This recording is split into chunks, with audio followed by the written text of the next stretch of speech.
the first time we hear of a woman deaconess is in Romans chapter 16 verse 1, where Paul commended Phoebe as a deaconess. And even that it is only in the RSV which terms that word servant in the Greek language, diakone. It means that considering the whole Pauline epistles, Paul actually does not recognize the institution of deaconesses.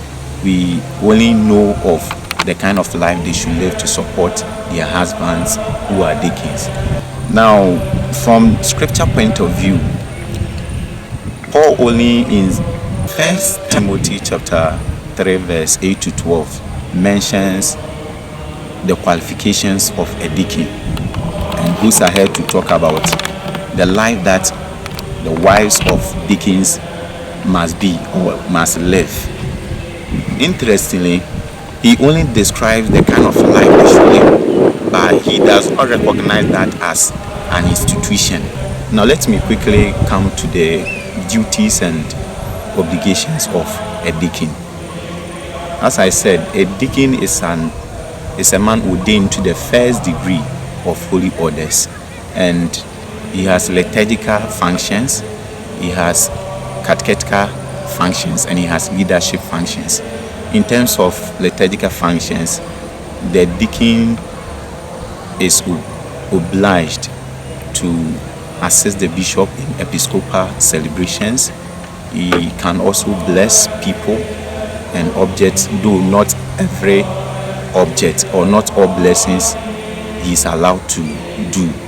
The deacon can also administer the sacrament of baptism. He can witness marriage when given the permission, and then he attends to the sick and then the aged.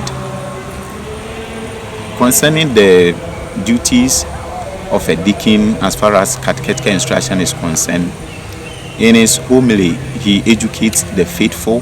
He also provides education on gestures during liturgy, and he also provides initiative catechesis for candidates who are preparing for the sacraments of baptism, confirmation, and that of holy matrimony. When it comes to the deacon's role or function as far as leadership is concerned, the deacon is expected to visit the sick and aged, and he is also supposed to visit the aged and the sick with the sacraments of the Eucharist. So basically that will be his leadership function. Now, the obligations of a deacon. The deacon is obliged first of all to live the life of celibate chastity. Then he is obliged also to pray the liturgy of the hours, and then to be obedient to the bishop and his successors, and as far as the church is concerned, those who stand or represent the leadership of the church.